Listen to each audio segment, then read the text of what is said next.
Hello, everybody, and welcome. We are here today, GEG Colorado, to provide you with a tutorial on some Canvas awesomeness.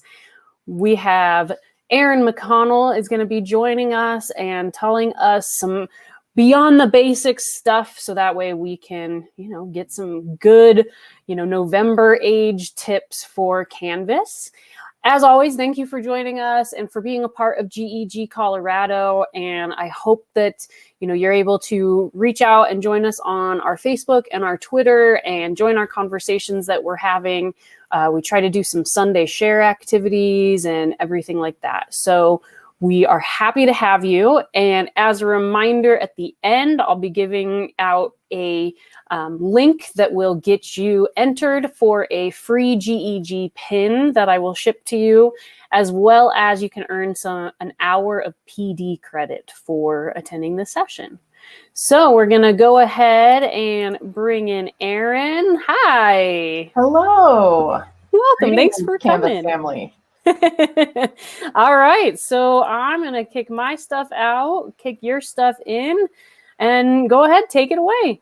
Okay. I just want to check something, make sure I can see what's on my other screen easily. Okay, good. We can see our teacher view and our student view today. So just had to make sure. So welcome, Canvas fam. This is Canvas Beyond the Basics, Google integration and assignments. It's beyond the basics. So I'm going to make some assumptions about what you already know, but I'm also going to get into some things that are just short of getting into advanced. So we really are kind of in that intermediate place. I will try to answer anything that you might have for questions, or if you are watching this later, hopefully I cover everything that you thought you might see in this session. If not, you can always reach out to me on Twitter at NotFromDenver and just shoot a question my way if you don't see something that you thought I was going to help clarify for you in this session. So let's go ahead and get started. And thank you, Tiffany, for bringing me on for Google Educator Group of Colorado. I appreciate that a ton. Love having a chance to work with her again. We used to work together in Denver. I'm a principal learning consultant for Instructure, which is the parent company that owns Canvas and other tools such as Portfolium, Mastery Connect, Bridge. We have a number of tools in our arsenal. I'm coming to you out of Denver. Although I've only been here 3 years, I am still an Iowa girl at heart, but I don't miss the weather even a tiny bit. I have been in education for 18 years, and my origin story with Canvas, I was in a small school district in Iowa where I was the project manager that we compared a lot of different learning management systems, and our student tech team at the high school was the deciding vote on choosing Canvas because they said it has ease of use for the teachers that are a little uncomfortable, and it has all the bells and whistles for the ones that really want to dig in, and they felt that the students would get a lot more from it. So that has been my guiding touchstone ever since, when my students helped make that decision. Here's our agenda for this session. I'm just going to show you where you can get to the resources and links because there's a lot of information. And then we'll get into embedding files and adding Google assignments. So in this whole time, the thing that you need to know is there are 2 different tools that you can use, which some people aren't aware of. So I'm going to be referring to old and new. And we do that in technology often when we're using a tool, but we want to add new functionality. The new tool comes out just like if you're a Canvas user and you're familiar with classic quizzes and new quizzes, the rich content editor and the new rich content editor. So we'll have the new item available to you before the old one is done being used, just to make sure everything works great.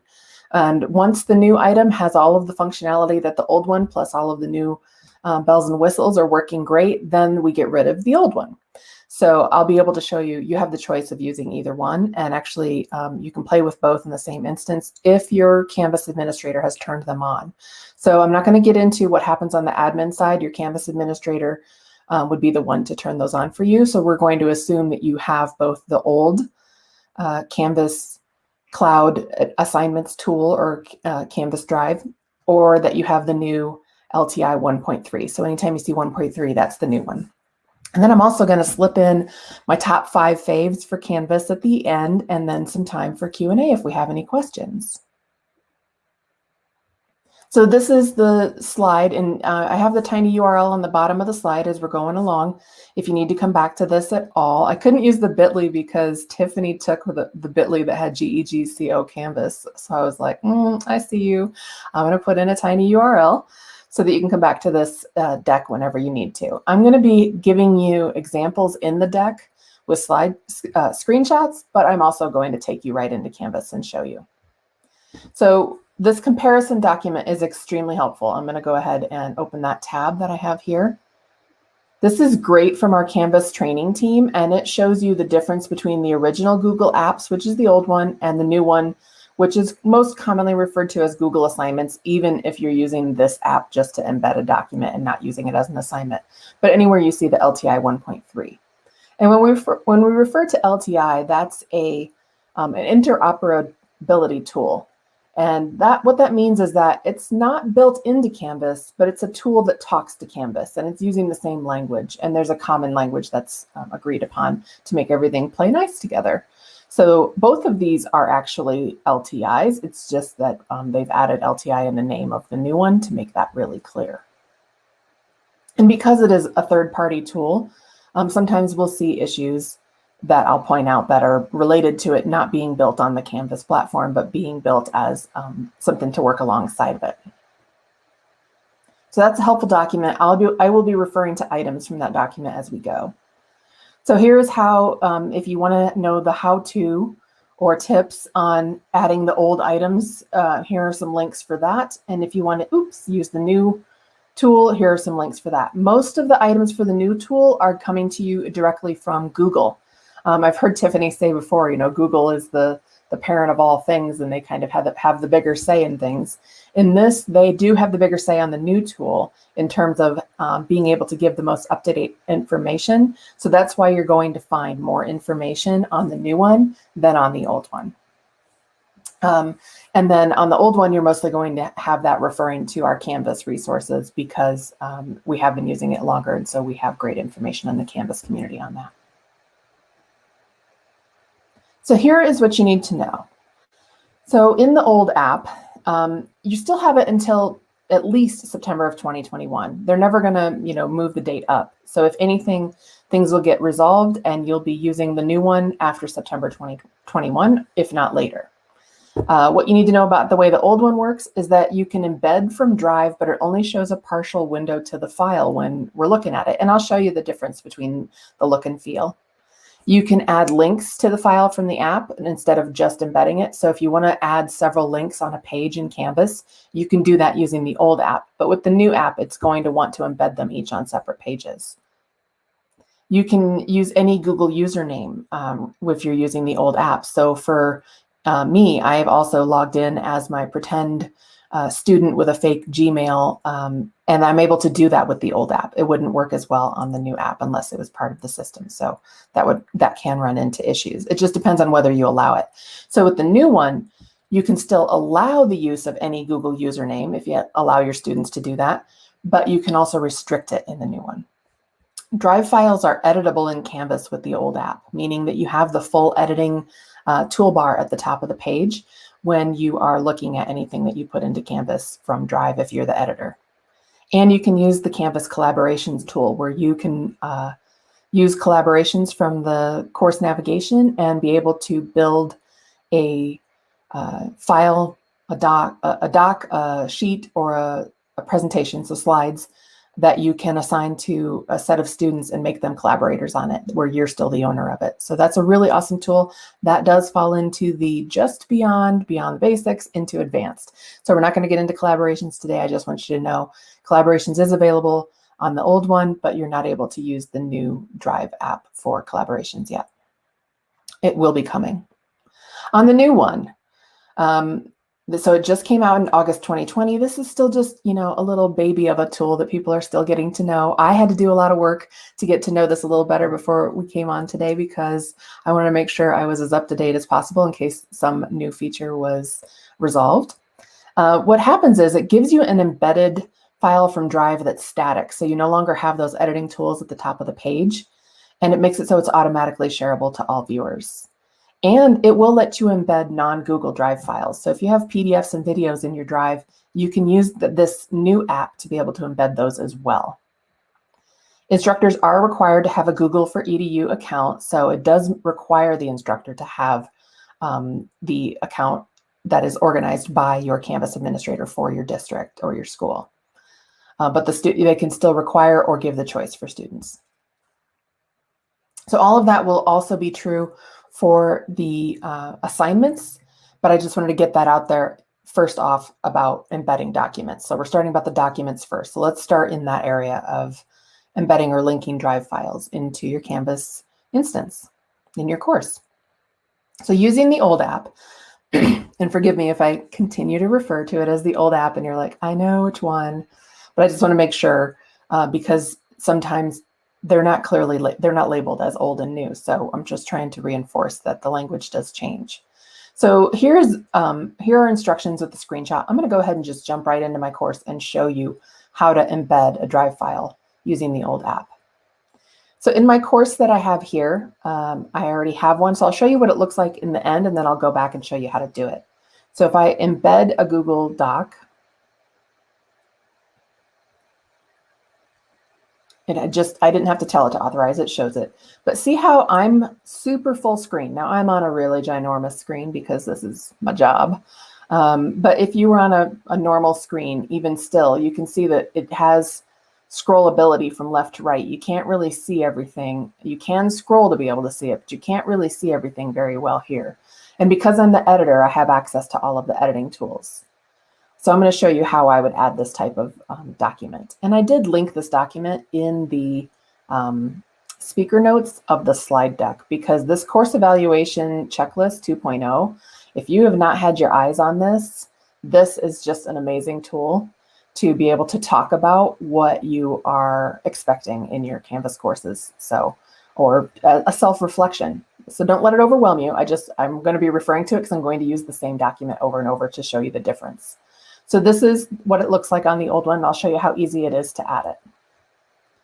I'm going to go back to my modules. So I'll add the same one again. I'm going to use the plus button on my module, select external tool. You never want to use external URL. I mean, you could in a pinch if you just kind of forgot what you wanted to do, but you really want to use external tool to add it as a link or use a page to embed it on a page. So I'm going to go ahead and use page, because if I used external tool link, this is what that looks like. So I'll show you the difference. It does make it bigger and show it full screen, but it makes it so that it's the only thing on the page. So you can't annotate that. Whereas if you wanted to add some text above it, you'd want to add it on a page like I'm about to show you. So I'm going to use the plus button and add a page. Now, if I just confused you because I gave you too many options, let me just clarify that. You can add it through the external tool as a link, okay? And then your students are able to open that link. Or you can add it, you can build a page and then make this one of the things you add to the page, because then you can put other information on the page as well. So when I select page, I can go ahead and make a new one. Oops, down here. I'm just going to call it old, make it differentiate. Here I have my page. It isn't published yet. When I go in to edit the page, what I'm showing here is the old rich content editor, okay? So when you see here the old rich content editor, I'm going to zoom in. This might be familiar to you. You might be more familiar with the new rich content editor. In the old one, the external tools are under the V, unless your instance has added Google as a separate standalone tool like YouTube is right here. So it's under the V. If you're on the new rich content editor, which I do love, some people are getting used to it, it's under something that looks like a little plug. So the plug is where you find more apps there. So I'm going to go ahead and select more external tools, choose the old app, remember the one that's not LTI, and I'm going to go ahead and use that same checklist. I can choose on a page to embed it or add it as a link. So if I wanted to add several Google Doc links, I would want to use links, and that way I can put them all on one page and make it easy for my students to get to it and be able to annotate what I want them to use each link for. But if I just have a single item I want to be able to add, I can select embed, and it's automatically authorizing. You can't always tell from this view when you're in edit mode what it's going to look like, so I'm going to go ahead and save it.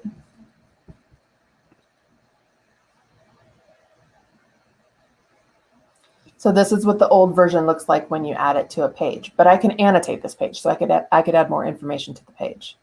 So when you're using the old app, I almost feel like unless you're adding several links to a page, which is a benefit of choosing the old app over the new app, I think the better way is really to probably use the external tool and add it this way just for viewability, because it shows more fully on the page. So that's kind of the difference between how you do it with the old. Now let's come back here and talk about adding the new.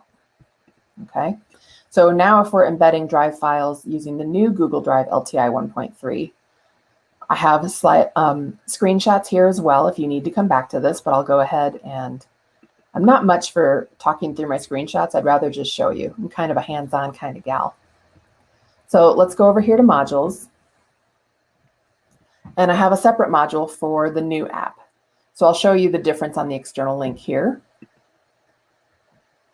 When we add it through the external link, not on a page, it looks similar, but see how all of the editing tools have disappeared from above it.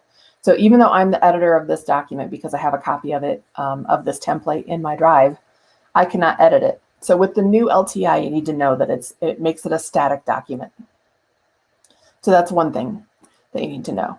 And then the other, let me go back to modules, is what it looks like when you add it on a page.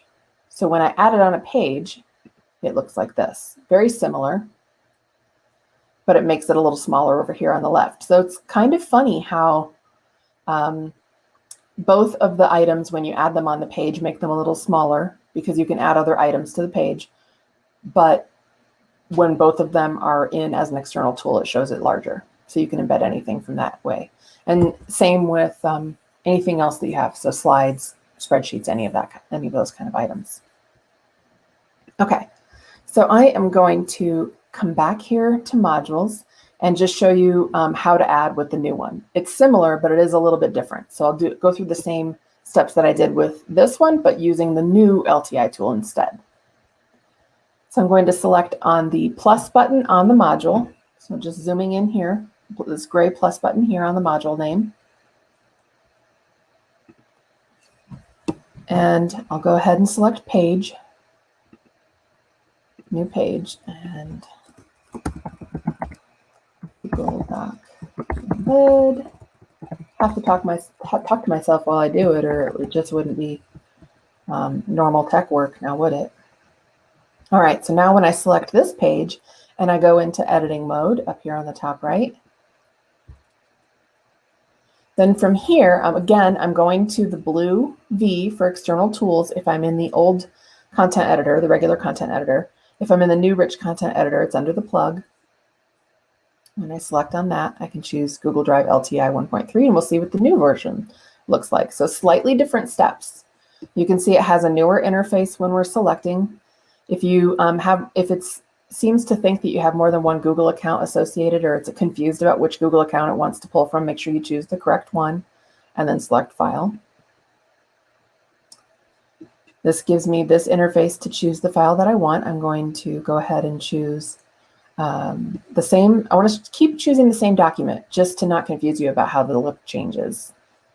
And then add this. It gives you the check to see if you really want to attach it and to let you know that it's going to change the sharing setting to allow anyone with the link to access it. So it's automatically doing that. You don't have to worry about your sharing settings. And again, it's best to look at this by saving it. I'll go ahead and save and publish. And then we can see what it looks like on the page. So we saw that before, but I wanted to show you the difference between edit mode and when it's finished. So are there any questions about how to, I just saw Robbie in the chat, and I know she's probably been there for a minute and I didn't see it. So lovely to see you, Robbie. Thank you for coming in today. Are there any questions about adding, embedding as on pages or in links using the external tool, anything from Google, because I can show you a slide deck if you want to see what that looks like. Otherwise, I'm going to dig right into the assignments. We're right on time, actually. So let's go ahead. Let me come back to my slide deck. If you have more questions, I'm sure Tiffany will give me the pause. So creating a Google Drive cloud assignment. So cloud assignment is the keyword that tells you it's using the old app, and I'll show you the difference. Ooh, wait a minute. Let me check my deck here because I actually want to talk about something first. I think I might have gotten a little ahead of myself. We need to look at the differences. Here we go. So the difference between the old cloud assignment is you can check everything in SpeedGrader. So kind of a foreshadowing to my top 5 later. SpeedGrader, I'm in love. So you can see why I might be torn between the old one and the new one when the new one is not using SpeedGrader to grade it yet. So you'll be able to see the big differences with that. And then you can use Canvas rubrics. So as long as you add the rubric to the assignment before you make it a cloud assignment, you can use the Canvas rubrics that you have already created or create one from scratch.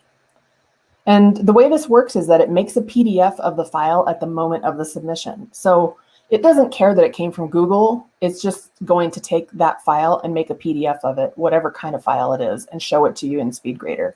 So they can continue editing their Google Doc if you wanted them to continue working. And whatever you see as the submission is exactly what it looked like at the moment of submission.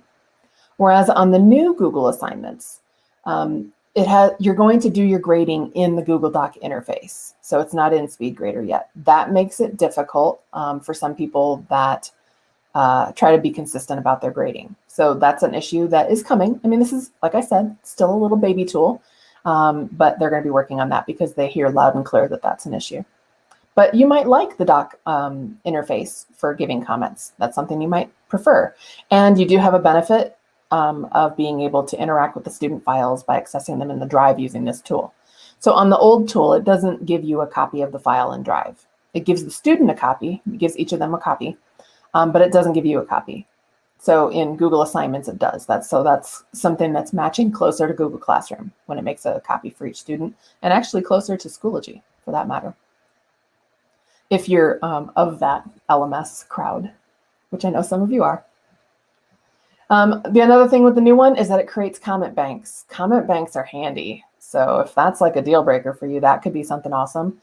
You do have to use the Canvas rubric tool, and it will not pull in from you have to use the Google rubric tool. It will not pull in from Canvas rubrics for now.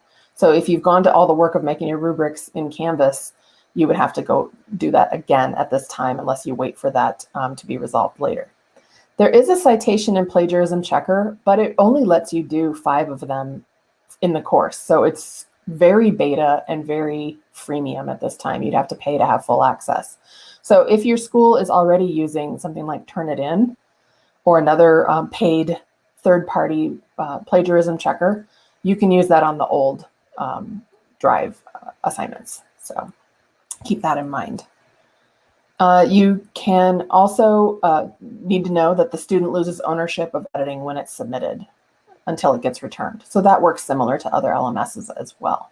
So it's bringing some of that common functionality that of the way it works with other LMSs. The other important thing to really understand with the LTI 1.3 tool is that it is connected and under the service of the Google for Education dashboard. Meaning if your school district has issues with something happening while in use of the Google Assignments LTI 1.3, your Google administrator can reach out to Google to help solve that problem. Whereas when you're choosing the Google Drive Cloud assignment, the old app, you're kind of a little bit on your own, although it's pretty stable. Basically, Google is saying that the new app is more stable. So I've never personally had any issues using the old app with issues with students having access to things. Except, oh my gosh, maybe right at the very, very beginning but I think that was because the student was switching between different Google accounts. So being able to lock that down can actually be a huge pressure off of the problem of not knowing if it's not playing nice because they're using their personal Gmail. All right, so getting into creating a Google Drive cloud assignment, let's go ahead and start with the old. Like start with the old and move to the new. All right, so this is what the old cloud assignment looks like. I'm going to show you from the teacher side and then from the student side. So when I go to Google Drive cloud assignment in the old, here's what it looks like after it's already created. Notice I'm implying that I would put really nice, thorough instructions and maybe, a video of me telling you how to do the assignment and be awesome. You still have those editing tools like you do when you're embedding into a page. So you have that same access that you do throughout the old item. And you're able to see what's here and that the document that you added as a template. Then you can go into the edit assignments to assignment settings up here on the top right to be able to change like the point total and the due date and those kinds of things. So I'll show you what this looks like to build it, and then we'll look at it from the student view. I'll go back to modules, and I'll make a second assignment for the old one. So assignment is chosen by default if that's the last thing you used or you've navigated away from it. Let's go ahead and choose Google. Choose the same name and just put 2 in front of it. Oops, that's the new one. I don't want the new one. I want the old one. See why I had to keep naming things over and over? I was afraid all of us would get confused. Okay, so here's my assignment shell. It doesn't know what to do yet. There's no way to submit to it. It has no knowledge. I'm going to go into the edit button, and I'm going to tell it to be a Google Cloud assignment. So again, I would add super thorough instructions. And then I have all of my usual settings. So let's say I make this 25 points. I'm going to make it 30 points just so we can tell the difference between the old one, the one I previously created and the one I'm creating right now live. You can have all of the usual choices, but the key here is under submission type. So let me zoom in. Under submission type, you need to choose external tool. Now, remember what I said though. If you wanted to add a rubric to this assignment, you need to do it before this. So I'm going to pause for a second. I'm going to save this and remind you, if you wanted to add a rubric to this assignment for grading, you would do it now and you would do it outside of the editing area. You would use the plus rubric button here. That's getting into advanced stuff. We're not going to go down that path. I just want to remind you to do it first if you want to be able to use a rubric for grading. All right, I'm going back into where I just was with editing pencil and finishing what I said I needed to do, which is change submission type to external tool. Now, it could be an online submission. Your students can submit from Google Drive from an online submission. I'll show you an example of that. Let me go over to my student here. If, as my student, you'll know I'm in my student view because I have the fuchsia marking on my theme across the top. I'm always in teacher view when I'm in teal or peacock.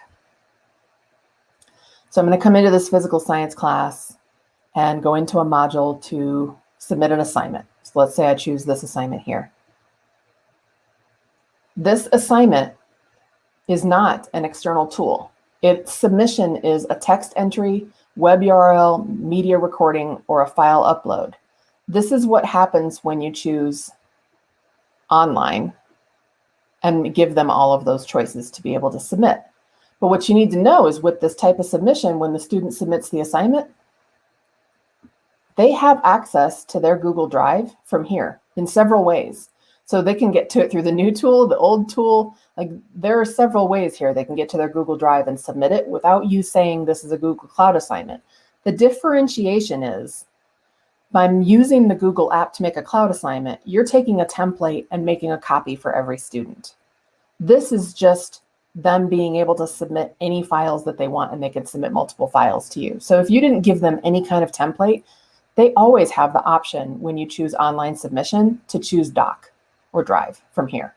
So they have tons of ways to be able to do that. I'm actually going to just make a quick submission on this because I'm going to tap into number 5 of my top 5 and see if it behaves. So we'll imagine this is my really thoughtful submission. I'm just going a little on a roundabout here because I want you to see what happens when a student submits on time. Ooh, I don't know if this assignment has a grade, a due date. Oh, The due date is back from 2017. We'll come back to this. Don't you worry, I will come back to this. Okay, well, so we'll submit so you can see what it looks like for an online submission later. I am going to switch this back to external tool, because this is where we are still building the Google assignment old integration to be able to make a copy for every student. When I select external tool, then select find. It seems like this is a search bar, doesn't it? It's not. It's disappointing and confusing. Instead, just select the find button here and then select Google Drive Cloud Assignment. It opens this window to choose your source. I'm going to use the one that's under template here and submit. Then it wants you to select it again to make sure. I don't know why. This is kind of the confirmation without giving you a separate confirmation window. It's added the link to that document. You don't want to mess with that in any way. You don't need to select load in a new tab. Just leave it as it is. Do what you would normally do with your due date. So let's say we make this due in the future on the 16th. And I can change the available from and until. We're not going to get into those basics right now. But I'll select save and publish. If we wanted to control student access, we would use those. It needs to be published for my test student to be able to submit or to access it. So now it looks the same as when we started, when I showed you the example. But let's come back to our student and have this student go into our PD course and locate that document. Here it is. To Google Assignments Old is the one I just created. This is what it looks like from the student view. It takes it a moment for it to load for the student.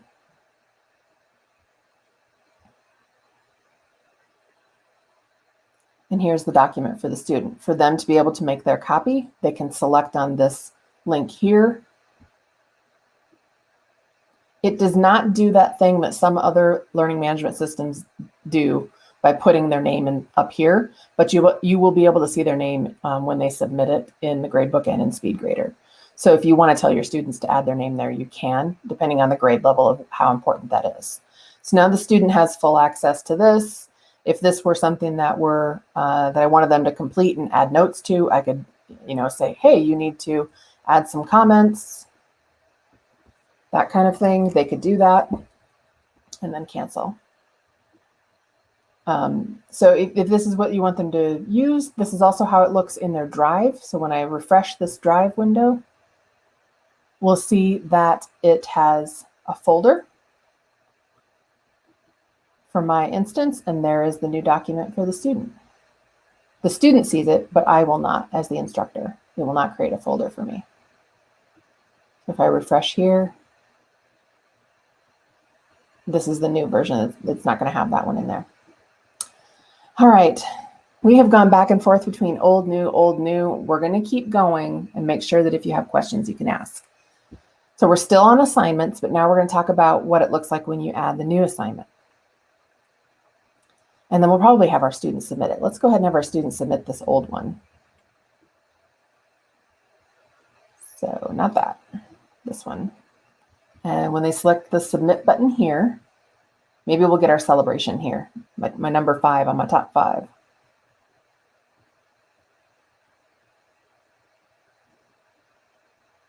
All right. I might not have turned it on in the right place for this course, the different course. Let's try that again. It might not be behaving because I am using a non-internal Google account. So keep that in mind. What I do in demo is not necessarily going to be how it works when you have actual students in actual courses that are all part of the same account. So don't worry, things will behave as they should. And then we would be able to see if there were submissions here. Let me refresh. It doesn't look like it's showing the submission yet. So it probably has to do with that. Oh, no, it is. The submission is here for my student. So now I can see the submission from the student and be able to use everything in SpeedGrader to be able to grade that. So I can get to SpeedGrader from here. I also see in the gradebook on this assignment that there has been a submission. So this is the new one out of 30. It shows that I have a submission that needs to be graded. So this is how it works with the old gradebook or the old app. All right, so let's talk about getting into the new one. So with LTI 1.3, again, I have slides with screenshots here to be helpful. Let's go ahead and just get into what it looks like. Here's a little thing if you weren't aware. A lot of people that are new to Canvas don't realize that when you're in the gradebook, Canvas automatically collapses your course navigation. But if you go to the 3 horizontal lines up here, hamburger, pancake, whatever you call it, it will pop that course navigation back out. So you don't have to go all the way back to your dashboard and go back into the course. You can just open this back up and be able to go back to modules. It's one of those little things. It's always expanded everywhere else you're in except the gradebook. It's just that because the gradebook's wide, it's trying to help you out by collapsing that for you. But you can actually collapse and expand it anywhere. All right, we're down to our Google LTI 1.3 new Google assignments and what that looks like. So I'll go ahead and show you what it looks like, and then we'll build one.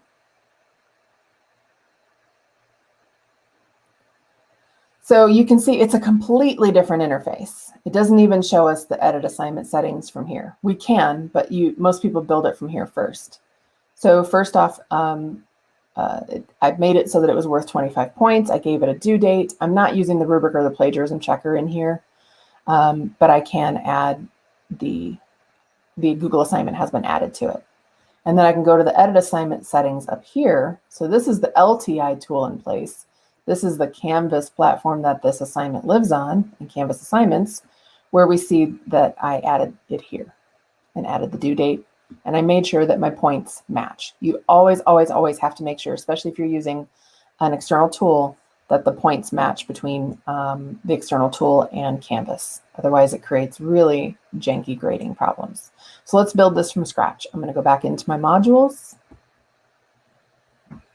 And I am moving at the speed of an intermediate session. So if it feels like I'm moving a little too fast, I apologize. But I do want to make sure that we cover everything that we intended, and you do have access to the link to this recording at any time after in the same place that you came into this session. So I love that about how GEG is doing it. All right, in my new module, I'm going to select the plus button to start one of these assignments from scratch. I'm still choosing assignment, new assignment, and I'll go ahead and call this one to Google Assignments. 1.3. Right. Obviously, you would use normal assignment names such as, essay outline, those kinds of things. All right, when I select on this one, it gives me the usual assignment shell that I have for everything else. It doesn't know that I want it to be a Google assignment. I have to tell it to. So I'm going up to the edit pencil on the top right. Again, I would put in my thorough instructions. Now, I didn't think about this when I was showing the old version, but I don't want you to get confused and think because this is an assignment, you're going to use this external tool up here. Don't do that. This is if you wanted to give them access to something that you want them to refer to, but it's not going to make it so that it'll make it an assignment. So just keep that in mind. You can give them, you can use both. I could give them 3 or 4 documents using either of the apps in this area and then still be able to make it an assignment that will put a copy out to each student. So I'm going to make this one worth 30 points as well so that we can tell the difference between the ones I'm creating live and the ones that I created ahead of time. Now, it will not accept complete and complete on the new app, so just keep that in mind. Complete and complete means if I made it worth 30 points, then when I went to grade it in the gradebook, I would mark the check mark and they would get 30 points, or I would mark the X and they would get nothing. It's an all or nothing situation, but it does not work on the new one, so just keep that in mind. Again, I'm going to submission type and choosing external tool and selecting the find button. Don't treat this like a search bar, just select the find button and it'll open up the window that you need. And now I'm not choosing Drive Cloud Assignment, that's the old one. I'm choosing the new one with the LTI 1.3. Again, it wants me to confirm that I'm using the account that I want to be able to find the template that I'm using. And then it has this separate interface. And this is where I would decide whether I did want to use the plagiarism checker. This is where I attach the file that I want it to make a copy for each student. And it gives you that help text. So this new version is really helping you along as well. So if you have colleagues that might be nervous That might be a great thing for some of them compared to the old one that implies some intuitiveness. Intuition? Intuitivity? I'm going to select my template again, same document, so that we know what we're looking at every single time, but to be able to compare. This is where I want to make sure my points match the way that I had them set up in the Canvas assignment. Same with the due date. I don't think I set a due date there yet, so I'm going to go ahead and make this due on the 16th. And I can add a rubric from Google. I'm not going to do that. It takes a little time to make those, but I'm going to go ahead and select the blue create button.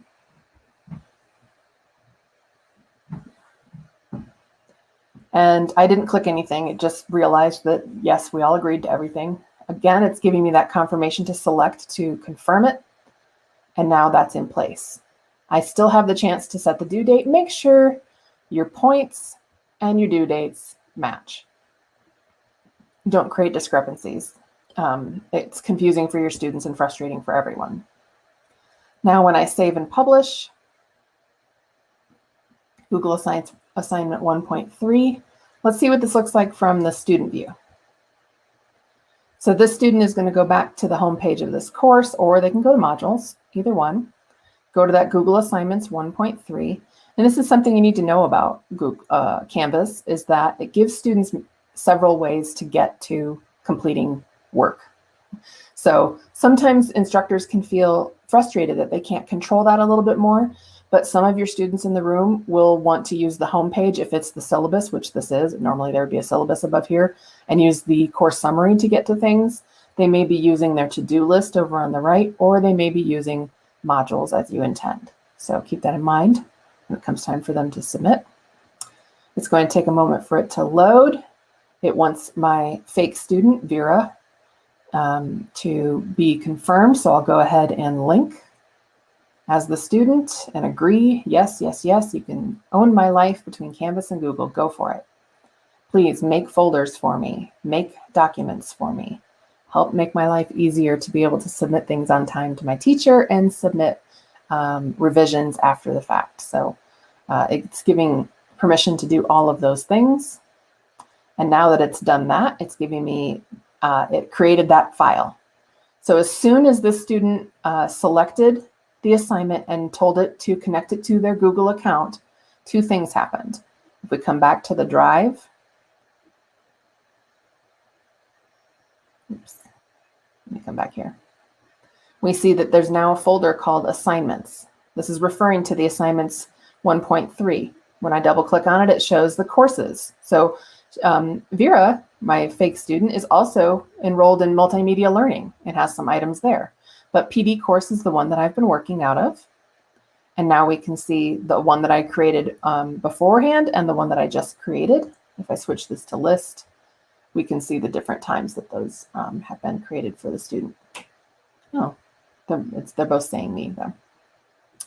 All right, so here's the one for the student. The student can open it, be able to work in it, and then be able to submit. So let's just change something at the top of this page. Let's change this to so that we can see it. Something's been changed. Open to attach and submit. The student can add additional files if they need to. They can create new files, but they can go ahead and submit the one that has been created for them. So you can see a lot more functionality on the student end with options for submitting work. So if you wanted them to submit a presentation, but you also wanted them to submit a reflection file about it, you have that opportunity for them to submit multiple things here. So the student is going to submit. I'm all set. I can unsubmit, which gives, that's an option that most people are not familiar with. But then if we come back to the teacher view and I refresh, I see here that I have a student submission. It opens up the viewer. So this is the Google viewer. I'll change that note. It gives me the ability to grade over here on the right, give feedback, and I can mark on their document. And then once I return it to them, so maybe I put a comment here, good title change.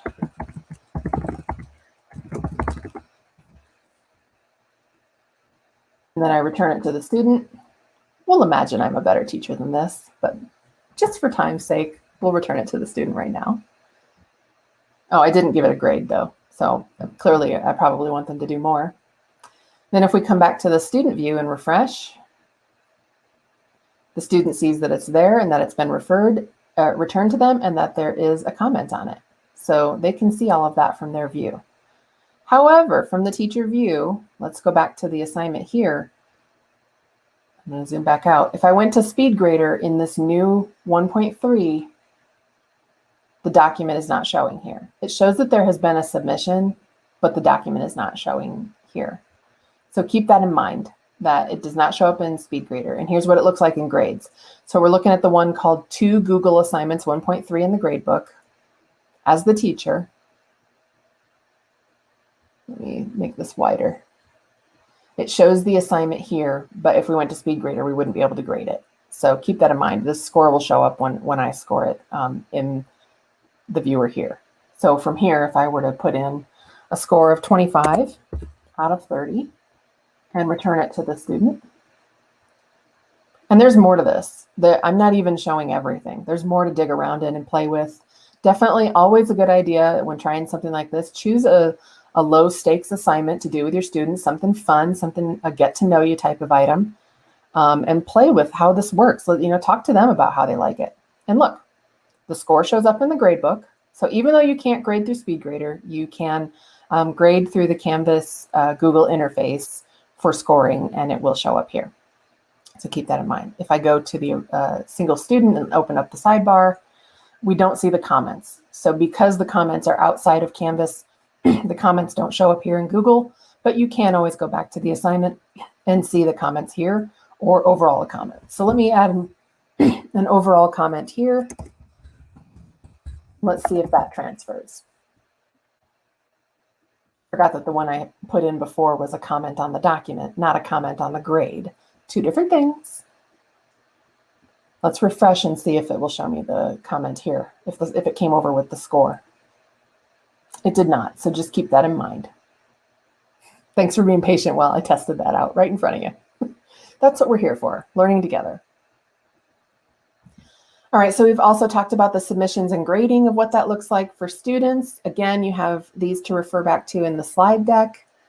So before we get to my top 5 faves, and I want to try to make sure that assignment on time celebration works, I'm going to give you a moment to put some questions into the chat, okay?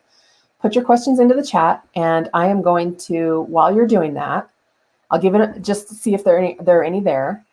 I'm going to go ahead and make a change to try to make that assignment that my student was trying to submit in my physical science class show the on-time celebration. So I need to put a due date on it that's in the future. So I'm coming back to this one that I was in earlier. Remember the text entry assignment for the student? I need to go into that as the teacher and change the due date. So I'm going to just duplicate my tab, go to a different course through my dashboard. Oops, I went to the same course. You start to get into those rhythms and then you forget the next thing you meant to do. Okay, so I'm in my physical science course. The assignment that the student was trying to submit is experiment approval assignment submission. So I'm going to go to my modules. This assignment lives in modules. It also lives on the assignments tab. But remember, the assignments index tab is really the back room to the gradebook. If that's not something that you've heard before, if you're ever in sessions with me, you'll probably hear it every time. Okay, so I'm going to go into this assignment as the teacher and change the due date. So I need to go up to edit. And I'm going to change the due date so that it's in the future. So it's easier to just delete what's there and then use the calendar. So let's say it's due next week, and I save it.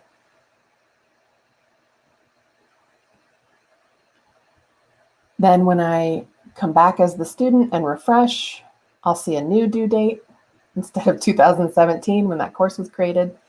Okay, so now when the student goes to submit, remember, this is just a regular online submission. This is not a Google Drive Cloud Assignment or Assignments 1.3. This is a regular online submission where they have the option of choosing the text entry box. Okay, this is a new thing that's telling me. What are you trying to tell me? Oh, that I already typed the word submission. Good to know. So I put that in the text entry box here. Just keep in mind when students submit a text entry, you can't annotate on that in the speed grader at this time. So keep that in mind. So I can choose a file upload, text entry, Google Doc. I have all of these options of what I can choose. I'll go ahead and submit a text entry just so we can see whether our submission works.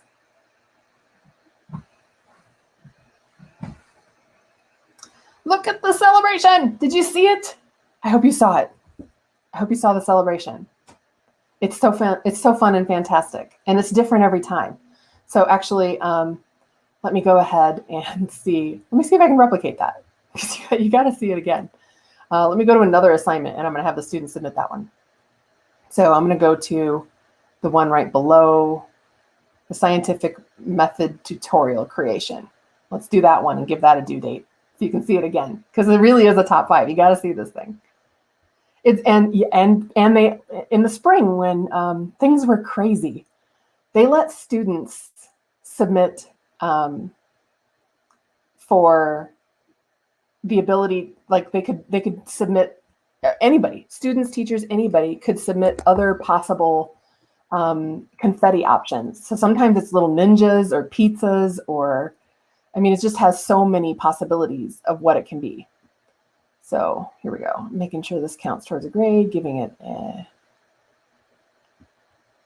let me see here, I'll assign it to everyone and give this a due date in the future and have my student submit to this one. Okay.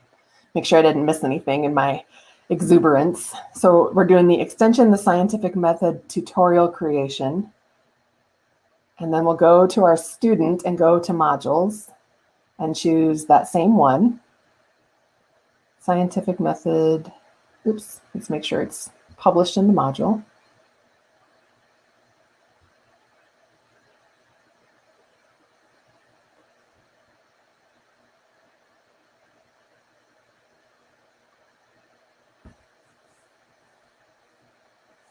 Just making sure that I'm finding the right one here.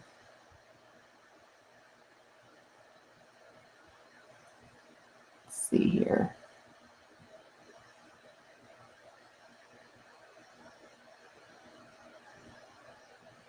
I feel like I just lost my assignment all of a sudden.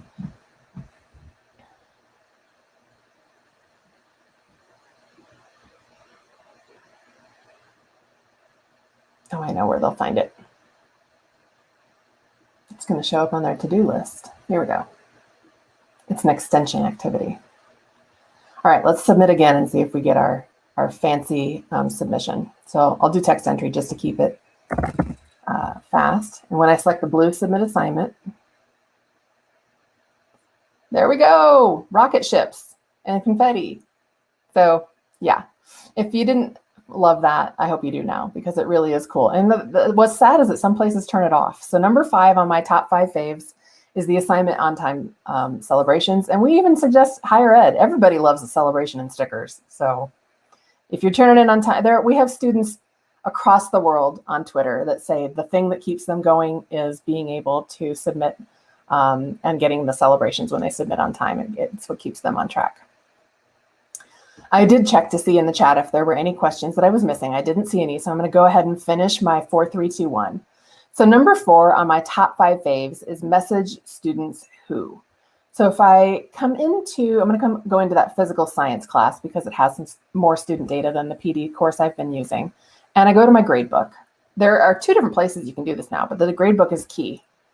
So if I look at this assignment right here, where it's a completion assignment, and it looks like most students have completed it, but I have a couple of students that have not completed it, and I want to let them know that they need to. The easy way to do that, rather than going to individual students and messaging them, is on the assignment in the gradebook, go to the 3 vertical dot kebab. I like to call it Bob. And select message students who. Now this isn't just for missing work. When I select message students who, The default is that it's going to choose students that haven't been graded or students that haven't submitted if it was something that was intended to be submitted, or scored less than, scored more than. So I'll show you one that for if they haven't submitted. So maybe this was something I wanted them to email me, or back on the day of face-to-face, or if you're still doing hybrid and face-to-face, they're going to turn it in class, but I haven't seen it yet. So I'm going to go by haven't been graded. It gathers the 3 students that haven't been graded. It automatically creates a subject line for the internal Canvas inbox. I can edit that if I need to. These are blind carbon copied. They don't know who else gets this. And then I can send them a message to just say, hey, you really need to get this in by Friday, or it's not going to count towards this quarter, or something like that. This is all or nothing. You just have to get it done, and then you get the points for completing it. So you can send whatever message you want. You can also choose scored less than or scored more than. So this is a great way for an assignment. It helps if you know how many points your assignment is. Let's say, I don't know if this was out of 10 or 100. Let's say if they scored more than 50. It probably was out of 10. So you know what? This is a completion one. It's not a good one for scoring. Let me close this one and choose a different assignment. So maybe this one here for the ones that have not submitted. I can choose this one. Choose this one based on scores. So message students who. I can choose haven't been graded, or I can choose scored more than 5, and it's going to show me the students that have scored above 5, and I can send them a kudos message. So I love it that it's not just a zinger, but it's also the great way to be able to just give nice warm fuzzies. If you're from the days that I grew up in elementary school with Mr. Alfrey, my school counselor, teaching us about cold pricklies and warm fuzzies. It's a great way to send a warm fuzzy very quickly. It takes no time at all. Tiffany, I wish I could show you the ninjas. I see that you said that. And unfortunately, the only way to see the different celebration options is to just keep submitting on time. There's no really cool way to do it. You might be able to find in the Canvas community on the other ones that are there. All right, based on time, let me just get to the last 3 because they're all related to gradebook. I am in love with the gradebook. It's not a secret. So I'm going to show you that you can add comments in the speed grader in ways that people might not have realized.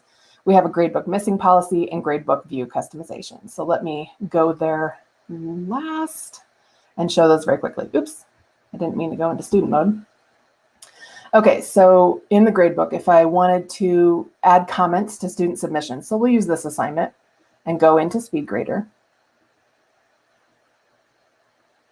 And this is their submission. This is a discussion post. I have commenting options no matter what kind of post it is over here that are just not available in other LMSs.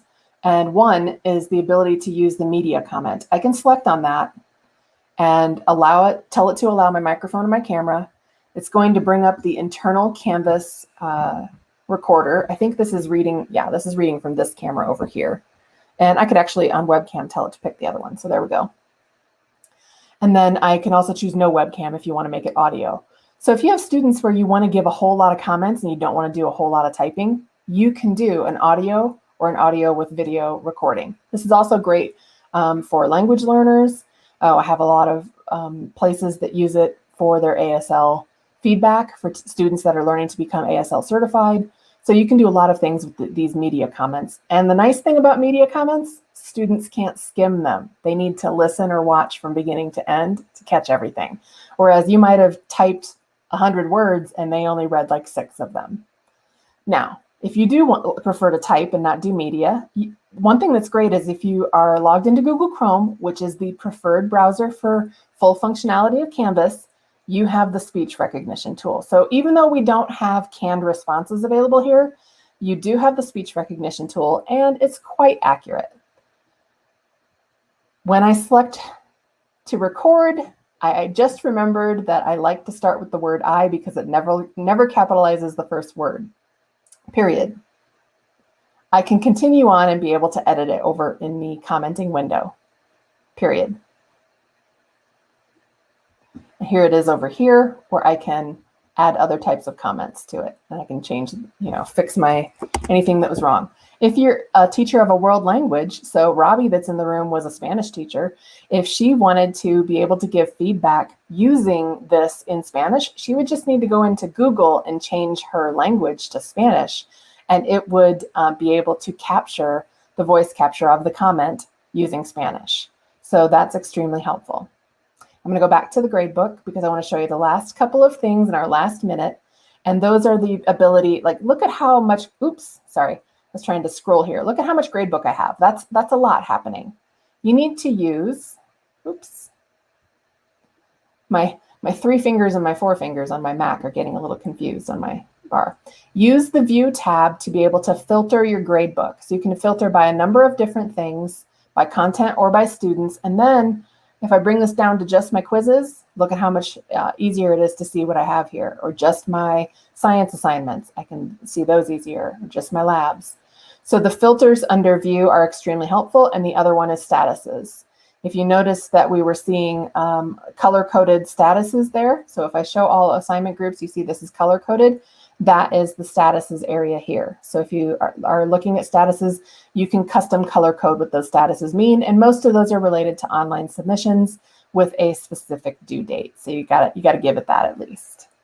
Missing policy was the last item. If you're not familiar with missing policy, definitely come over here to the gear on your gradebook and consider turning on the ability to have it put a 0 or maybe 50% if you are someone that believes in Rick Wormerly's degrees of aptitude to not go below 50% on a percentage grade. But you can make it so that it creates a 0 as soon as the student misses the due date. So celebrations for on-time assignments, you can turn on the missing submissions for those that did not turn in on time, and it makes it so that your gradebook is most accurate. It creates an alert for the student to get it done, and accuracy is key with your students being able to get everything done. Sorry, I was trying to go back to my last slide. We already did a question and answer. I didn't have any questions earlier.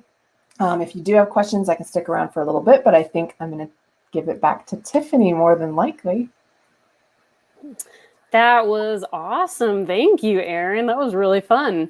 Are you in love with Canvas now? You're like, I'm leaning there. You know, I have my hesitations, but I'm leaning just for the ninjas, like, honestly. The ninjas alone make it worth it. Yeah. Sure. I love it. Thank you so much for being here with us and running this session for us. This was incredible. So I'm going to just share. So those of you guys who have attended today and you want to get some PD credit for that, you can go to this bit.ly, and that's going to get you to a form to fill out, and it will get you going for some PD credit. This is also where, when you do this, it will enter the contest to get a cool GEG pin. So I put mine on just for the sake of it. And so that's all right. Yeah, I sent Erin one so she could rep us. They're really nice. They're really nice. Thank you. I'm very proud of them. So yeah, enter the contest. And then we are also using this platform to advertise our next session that's coming up. And that is a little bit more of advanced for Schoology stuff. So we've got Melissa Riggs, who is an ed tech specialist with instruction in Colorado Springs, District 49. And she's also a Schoology ambassador, and she's going to tell us 10 things you didn't know Schoology could do. So similar to what Miss Erin provided for us today about Canvas, as always, 1 hour of PD credit will be available if you join, and the video will be available at the same watch link afterwards. So I think that is it. Erin, once again, thank you. And everybody who joined and who watches this after the fact, thank you for watching and being a part of GEG Colorado. So bye, everybody.